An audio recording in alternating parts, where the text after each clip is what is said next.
Hello, everyone. Today, President Trump was nominated for the Nobel Peace Prize in recognition of his work in brokering an Israel-United Arab Emirates peace deal. It was a historic deal and the first such deal in over 2 decades. This is a hard-earned and well-deserved honor for this president. President Trump's foreign policy will always be one of peace through strength, and that is what the American people are seeing abroad. Career politicians merely talk about the kind of results this president has achieved on the world stage. End endless wars, we hear that often. Not too often do we see it actually done. Today, the president and the Pentagon, the Department of Defense are announcing a drawdown of troops in Iraq, just announced from 5,200 to 3,000. We are getting our allies to pay their fair share. Now 9 NATO countries are meeting their 2% spending obligations. We've secured better trade deals for the American worker. President Trump negotiated the USMCA, the US-South Korea deal, ended the Trans-Pacific Partnership, brought back manufacturing jobs. President Trump has stood up to China. The Phase 1 China deal, also tariffs to hold China accountable, and actions to block Huawei. President Trump's also defeated terrorists. The ISIS caliphate is destroyed. Al-Baghdadi is no longer on the battlefield, along with Iranian General Soleimani. In addition to these priorities, President Trump has made peace a cornerstone of his recent foreign policy efforts. The peace deal between Israel and the United Arab Emirates led to the first flight from Israel over Saudi Arabia's airspace to the United Arab Emirates. The signing ceremony for this historic deal will be September 15th at the White House. President Trump has also brokered economic normalization between Serbia and Kosovo, a major breakthrough in this decades-old conflict.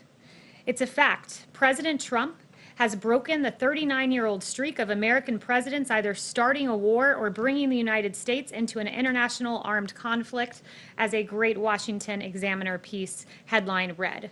These wins are possible because of the president's leadership and outsider perspective. President Trump addresses old challenges with new solutions and delivers results for the American people. And with that, I'll take questions.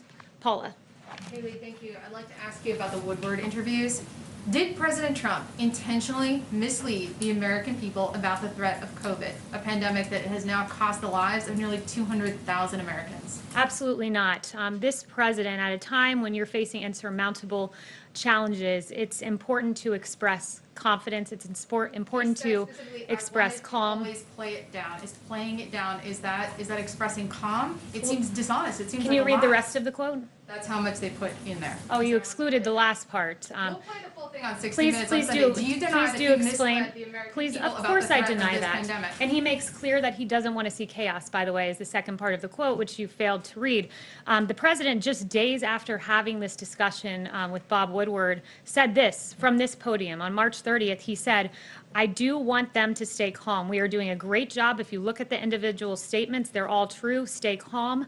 It will go away, but it's important to stay calm." So this president does what leaders do, good leaders. It's stay calm and resolute at a time when you face an insurmountable challenge. That's what this president has It done. will not appear that the president lied to the American public about the threat posed by COVID. The president has never lied to the American public on COVID. The president was expressing calm, and his actions reflect that. On January 6th, the CDC issued a Wuhan travel notice before any confirmed U.S. cases, among a number of other actions. And I'd refer you to Dr. Fauci, who said that this president has an impressive response. I can't imagine under any circumstance that anyone could be doing anything more. That is the record of this president. John.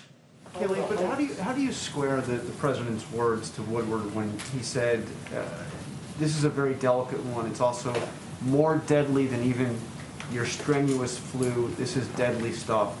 And then just 2 weeks after he told Woodward that, he said, this is a flu, this is like a flu. And of course, he also said it was going to quickly go to zero. But that seems to be in direct contradiction to what he told Woodward. Well, the president was listening to his medical experts, because you also have at the same time period Dr. Fauci, who said this, asked if the seasonal flu was a bigger concern. He said this on February 17th. So right now at the same time, people are worrying about going to a Chinese restaurant. The threat is that we have in this country, we're having a pretty bad influenza season, particularly dangerous for our children. So he was reflecting that point. And again, days later, in a briefing. He said, the statements I made are this: I want to keep the country calm. That is what leaders do, and that's what President Trump does. But in that statement, Fauci's not comparing the two. He's not saying coronavirus was like a It was a COVID interview, and he was asked about seasonal flu vis-a-vis COVID, saying exactly what the president said. And in fact, the president was taking it more seriously because on the tape he noted that flu could be worse, and he was taking action to address it. Once again, context matters. That 0 reported COVID cases. The CDC was implementing public health screenings. House Dems were preparing to file their first briefs in impeachment. 1 reported case. CDC, when there was 1 reported case, the CDC was activating an emergency operations center while Pelosi was releasing a statement criticizing McConnell over impeachment. On January 31st, the president issued a travel ban on China, one that the former vice president called xenophobic. That's what Democrats were doing while this president was acting, and his actions reflect the seriousness with which he took COVID-19. Yes, Haley, Jeff. you quoted Dr. Fauci. Dr. Fauci is also apparently on the record saying of President Trump that his attention span is like a minus number and his sole purpose is to get reelected. That's according to veteran journalist Bob Woodward. I think the bottom line here is that the president, by his own admission in private on the record, acknowledged the depth of this crisis and yet told the American people something very different. How is that, at its core, not an abject betrayal of the public trust? The president has always been clear-eyed with the American people. He was always clear-eyed about the lives we could lose. Again, from this podium, he acknowledged that this was serious back in March, that 100,000, 200,000 lives could be lost. And with regard to Dr. Fauci, you're referring to a quote he allegedly told Bob Woodward, and I can give you quotes that we can all play on loop and video of him saying that this response was impressive, and he can't imagine anyone under any circumstance doing anything better. Dr. Fauci saying this: I can just tell you, the president, the first and only time I went and said, you need to do mitigation strongly, the response was, yes, we will do it. The second time I went with Dr. Birx to the president and said 15 days to slow the spread are not enough, we need to go to 30 days. Obviously, there were a lot of people who had problems with that because of potential secondary effects. Nonetheless, the president went with the health recommendations. So there's a long litany of praise from Dr. Fauci, and you're referencing something he allegedly told Bob Woodward. It's on tape. It's on tape, Kaylee. Well, I'm The reading president's on reading tape. to you what Dr. Fauci has said very publicly for all to see, and we can all play those video clips. I can get them in your inbox. President Yes, Trump Zeke. on February 7th says it's deadly stuff about coronavirus. In private, on the record. In public, though, February 28th, he says, one day, it's like a miracle, it will disappear. Well, It's one thing to, as a public figure, not to try to incite panic. It's a very different thing, respectfully, to lie and mislead the American people about a crisis that has claimed nearly 200,000 American No one lives. is lying to the American people. One day COVID will go away. I think we can all hope for that day. We will have a vaccine because of this president tearing through bureaucracy to get a safe and effective vaccine. One day it will go away. That is a fact. It is not inciting fear. This president has expressed calmness from this podium, mobilized the greatest mobilization of the private sector since World War II, got more tests than any country in the world on COVID, a vaccine, which, by the way, it'll be a record for a novel pathogen. The timing of this vaccine, should we get it by the end of the year, or should we get it even 3 years, which was the timing of Ebola? This president has done an unprecedented job dealing with COVID, and one that Dr. Fauci even acknowledged. And like I said, I will get you that clip to your inbox. Yes. Kaylee, you mentioned a few minutes ago that this was an insurmountable problem. I think that's quite a point of dispute. If you look around the world, the United States leads the world in confirmed cases, in deaths from COVID-19. So doesn't the president have their responsibility for that record as well as the testing and the vaccine development that you're just talking about? No, when you've looked at the rest of the world, in particular the case fatality rate in the United States is about 3%. The world is 3.3%, the UK 11.9%, France 8.8%, Belgium 11.2%, and you can go through the various Western world countries that have dealt with COVID, and we've done a very good job. The case fatality rate notes that, and that's a testament to our therapeutics that the president has navigated. The U.S. is still of course, very The top case of that. fatality rate is the metric that shows how well our response has done with therapeutics, and we are leading the world in having the lowest case fatality rate. It's a very important metric, and one that's a testament, once again, to a president who ripped through barriers, getting us from remdesivir, convalescent plasma, and other very good working therapeutics. And Kelly just mentioned the president is very focused on the response there.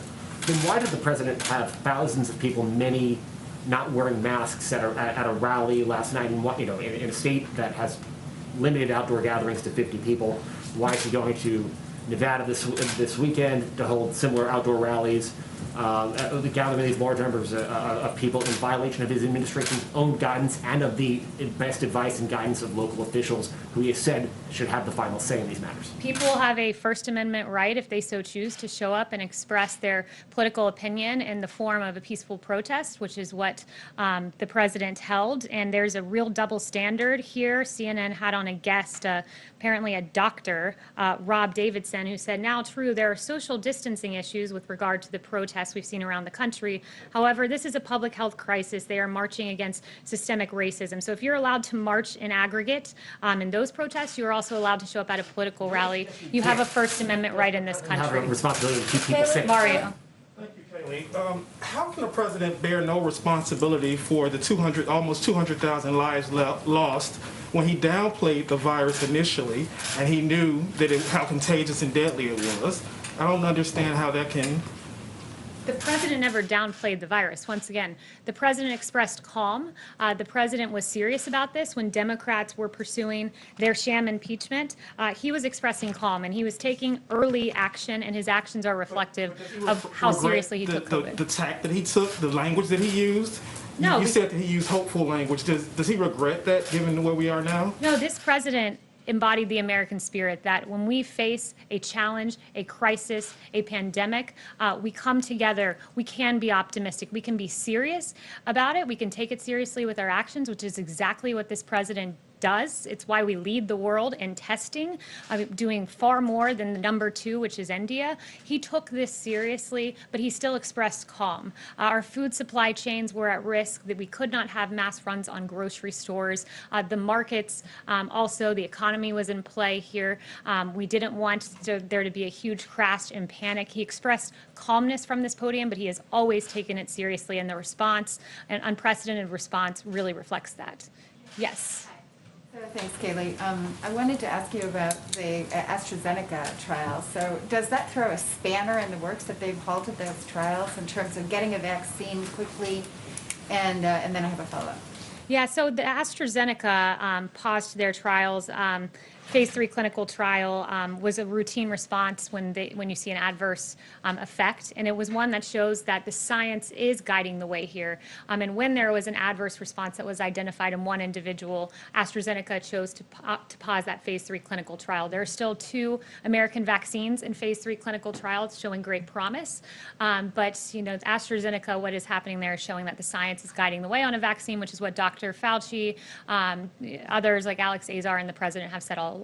So you're still confident that you'll see a vaccine sort of before the end of the year? By the end of the year is the goal, yes. And has that slipped, though? Because there was some discussion about seeing something around the time of the election. So do you think it delays that? Our timing is not about the election. It is about saving lives, and by the end of the year has always been our goal. But of course, a safe and effective vaccine, we will take it as quickly as we can get it. Can I ask you about China, too? So the Customs and Border Protection was supposed to be announcing, or said that they would announce, a ban on imports of many products from Xinjiang province in China as a result of the human rights abuses there against the Uyghurs. That announcement hasn't come formally. It was supposed to be announced here at the White House. Are you intending to make that announcement, or has there been some backlash against just the breadth of it? It does encompass quite a lot of different products, including tomato products that, Yeah, I have no upcoming announcements about how we'll publicly talk about that discussion, but if I get more information, I'll let you know. Yes. Can I ask you about Nevada, please? Sure. It's my understanding that the 2 rallies this weekend in Nevada have been canceled because of Governor Sisolak's order preventing events of 50 people or more. Does the president have a reaction? And what is the White House policy about complying with the state's orders limiting the size of an event? I have not heard that about the rallies, but I'd refer you to the campaign for further information on that. But as I discussed with Zeke here, that we believe that if people want to show up and express their political views, that's their choice to do so. We hand out masks. We encourage individuals to wear those masks. A lot of people did. I was in North Carolina last night and saw it. We give out hand sanitizer, but at the end of the day, if you want to join a peaceful protest, you can do so. And there's no reason, just like the protests we've seen in the streets, you can't show up and express your political view at a rally. Yes. Yeah, Can you give us some understanding about why the president agreed to sit down with Bob Woodward for 18 interviews when his first book about the administration was so deeply critical? Because he's the most transparent president in history. Okay, sorry, one more follow-up. When do you expect that we'll get the short list of who the president is considering for the SCOTUS picks, and what's the criteria that he's using to assemble that list? Yeah, it's a good question. You'll get that list in short order. The president is very excited to share who he would nominate to the Supreme Court. And what will guide his choices are people who follow the Constitution. He wants Constitution-abiding judges. He wants textualists who believe the words of the statute actually are what they are, not subject to interpretation. He wants judges guided by the Constitution, judges in the ilk of the two that he's nominated, like Justice Kavanaugh and Gorsuch.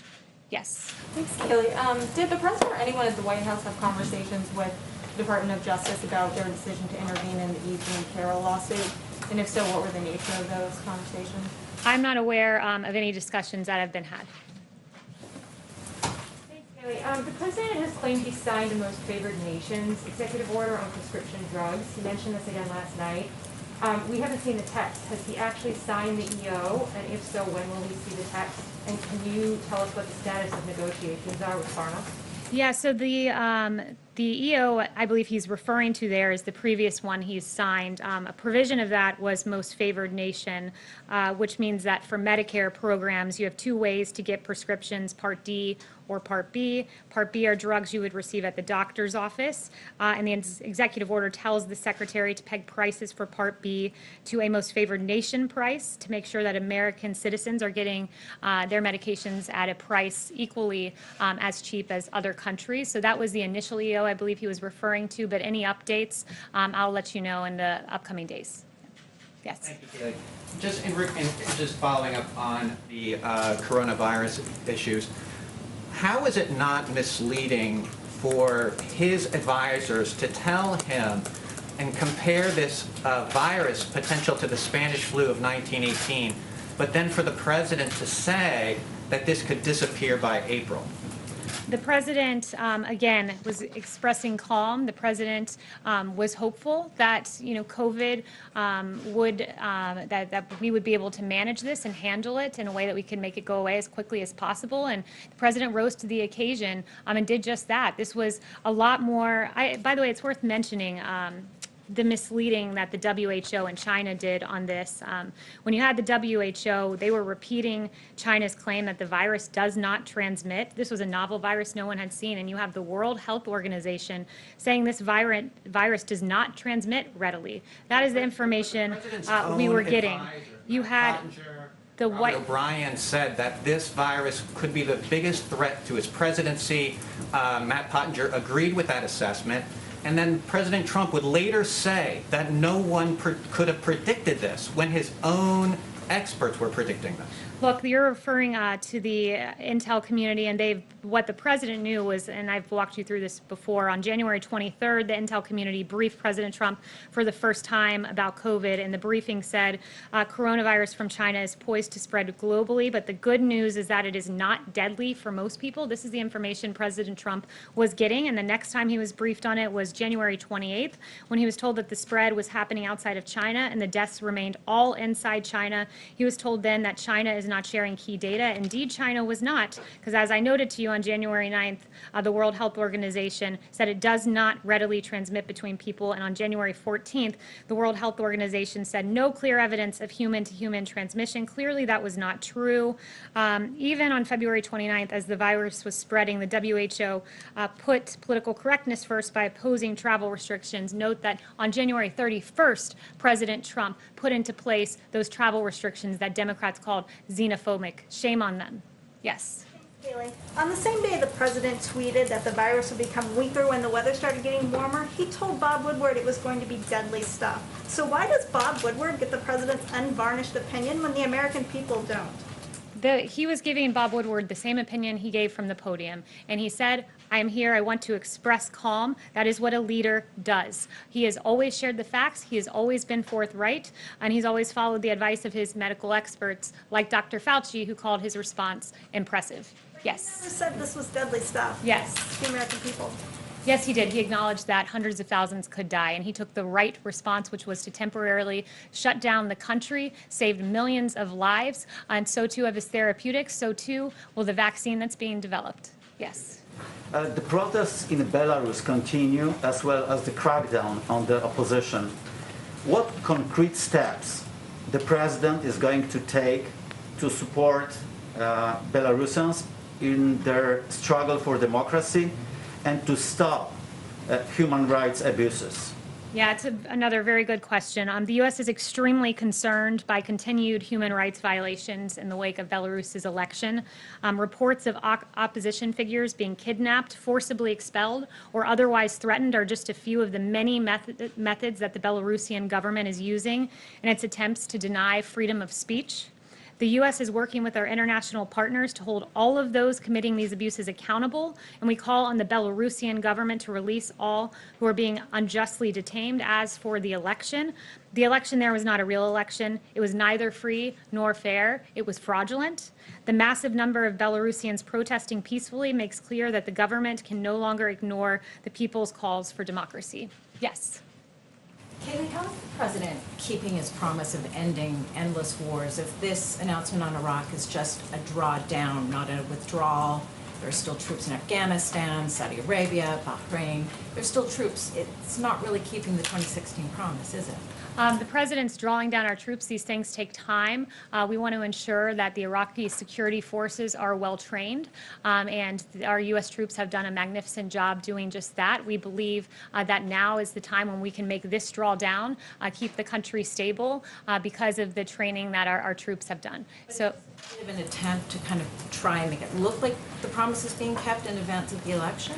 No, not at all. This is an expression that we believe that Iraqi security forces can do this alongside the troops that will remain there. And the facts tell the story that this president broke the 39-year-old streak of American presidents either starting a war or bringing the United States into an international armed conflict. So unlike past presidents, this president has prioritized peace through strength, which is his foreign policy. Just one really quick follow-up, just really quick follow-up. Sorry. Just on the breaking the 39-year trend, how does that work if the president sent troops into Saudi Arabia? Chanel. Kayleigh, thank you. With Kosovo and United Arab Emirates, these are Muslim-majority countries spanning 2 continents now, each bringing some kind of agreement with Israel towards peace. So my question is 2 points. Number 1, have the Palestinians opened up any kind of discourse with the White House as to their reaction to these developments with Israel and Middle Eastern countries? And number 2, have the Palestinians actually expressed any interest in distancing themselves from Iran in the interest of Middle East peace? Yeah, through the deal, President Trump made additional progress on reaching peace in the Middle East. Kosovo and Israel agreed to mutual recognition and normalization of ties, and Serbia committed to moving its embassy to Jerusalem only a few weeks after the historic Abraham Accords between Israel and the United Arab Emirates. This is another huge step forward for broader peace in the Middle East and the rest of the world. I'd refer you to the Palestinians for their reaction, but it is quite telling that this historic agreement between Serbia and Kosovo addressing a decades-long conflict was only mentioned one time on CNN and one time on MSNBC. Yes. Thank you, Bailey. I wanted to ask about the Winter Olympics in Beijing in 2022. More than 160 human rights groups have called on the International Olympic Committee chief to revoke the Games from Beijing. Would President Trump support an American boycott of the Games over the Chinese regime's human rights abuses? I haven't spoken to him specifically on that, so I'd have to get back to you. But this president has always held China accountable. His actions very clearly show that. He has stood up to China, unlike any president before him in modern history. But one thing I do want to address is just this really egregious, and I addressed it on Friday, but it's worth updating, this Atlantic story written by a liberal activist. Now you have 25 people who have spoken out and dismissed this story, and now you even have the author of the story who said, quote, "I share the view that it's not good enough," quote, referring to the fact that he did this false report based on anonymous sources. And basically, when you look at the liberal activist who wrote this, he has a very bad history. He can't be trusted. The left's new hero used to be their #1 enemy for his role in the U.S. entry into Iraq. Indeed, in the early 2000s, this author was then at the New Yorker, and he extensively wrote on the possible links between Iraq and al-Qaeda, a suggested link that was key behind the decision of U.S. involvement in Iraq. He relied on people who, in his words, quote, seemed to me to be credible, who said that they had information about such connections between al-Qaeda and Iraq. And Goldberg's reporting simply backed up his view that the U.S. should invade Iraq. In Slate in 2002, this author argued in favor of the U.S. invading Iraq. And later, he even admitted that he knew people blamed him for helping to get the U.S. into the war. He wrote a sarcastic piece saying, yes, I know I started the Iraq War. His reporting cannot be trusted, as noted by the fact that 25 people have come out on the record dismissing his report, the report by a liberal activist. Thank you. Can we continue with more questions? If he's not lying, why did he call it a hoax?